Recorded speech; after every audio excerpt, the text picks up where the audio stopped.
2020 ലോകകപ്പ് സെമിയിൽ ഇന്ത്യക്കെതിരെ ഇംഗ്ലണ്ടിന് 172 റൺസ് വിജയലക്ഷ്യം. ഇന്ത്യ 7 വിക്കറ്റിന് 171 റൺസ് എടുത്തു. 57 റൺസ് എടുത്ത നായകൻ രോഹിത് ശർമ്മയാണ് ടോപ്പ് സ്കോറർ.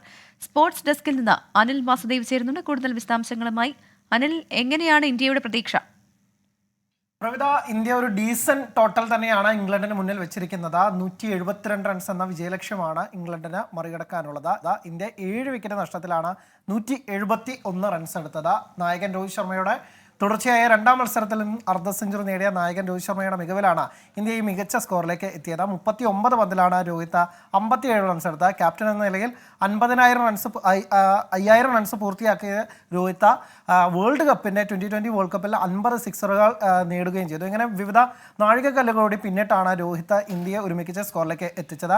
47 റൺസ് എടുത്ത സൂര്യകുമാർ യാദവും ഒപ്പം തന്നെ 23 റൺസ് എടുത്ത ഹർദിക് പാണ്ഡ്യയും പുറത്താകാതെ 17 റൺസ് എടുത്ത രവീന്ദ്ര ജഡേജയും കൂടി പൊരുതിയപ്പോൾ ഗയാനയിലെ ഈ ഒരു ഡിഫിക്കൽട്ട് പിച്ചിൽ, ഒരു ട്രിക്കി പിച്ചിൽ ഇന്ത്യ ഒരു മികച്ച സ്കോർ തന്നെയാണ് പടുത്തുയർത്തിയിരിക്കുന്നത്. 171 എന്നുള്ളത് ഇംഗ്ലണ്ടിന് ഇത്തരത്തിൽ മറികടക്കാൻ സാധിക്കുമെന്നുള്ളതാണ് ഇനി അറിയേണ്ടത്. പ്രത്യേകിച്ച് ഇന്ത്യയുടെ സ്പിന്നർമാരെല്ലാം തന്നെ മികച്ച ഫോമിലാണ്. പിച്ച് വലിയ രീതിയിൽ മഴയ്ക്ക് ശേഷം വലിയ രീതിയിൽ മാറിയിട്ടുണ്ട്. വളരെ ലോ ആയിട്ടാണ് പന്ത് വരുന്നത്. ഇന്ത്യൻ ബാറ്റർമാർ വലിയ പാടുപെട്ടു.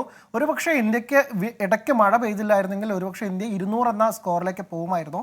ആ ഒരു മൊമെൻ്റം നഷ്ടപ്പെട്ടതോടുകൂടിയാണ് ഇന്ത്യയുടെ സ്കോർ പോലും 171 ഒതുങ്ങിയത്. പക്ഷേ ഇന്ത്യക്ക് ഒരു ഡീസൻറ്റ് ടോട്ടൽ എന്ന് തന്നെയാണ് ഇപ്പോൾ വരുന്ന അല്ലെങ്കിൽ പല വിദഗ്ധരും നിരീക്ഷിക്കുന്നത്. എന്തായാലും ഇന്ത്യക്ക് ജയിച്ച് ഫൈനലിൽ എത്താൻ സാധിക്കുമെന്ന് തന്നെ നമുക്ക് പ്രതീക്ഷിക്കാം. നമ്മുടെ ബുംറയിലും കുൽദീപ് യാദവിലും അക്സർ പട്ടേലിലും ഒക്കെ നമ്മൾ പ്രതീക്ഷ വയ്ക്കുകയാണ്. ഇംഗ്ലണ്ടിനെ നിലവിലെ ചാമ്പ്യന്മാരെ ഇന്ത്യ എറിഞ്ഞിടുമെന്ന് തന്നെ നമുക്ക് കരുതാം. പ്രവിത.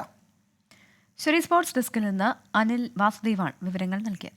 ലോകത്തെവിടെയായാലും ഏത് സമയത്തും 24 വാർത്തകളും ഓഗ്മെന്റഡ് റിയാലിറ്റി പാക്കേജുകളും എക്സ്പ്ലെയിനറുകളും വിശദമായി കാണാൻ ഞങ്ങളുടെ യൂട്യൂബ് ചാനൽ നിങ്ങൾക്ക് സബ്സ്ക്രൈബ് ചെയ്യാം.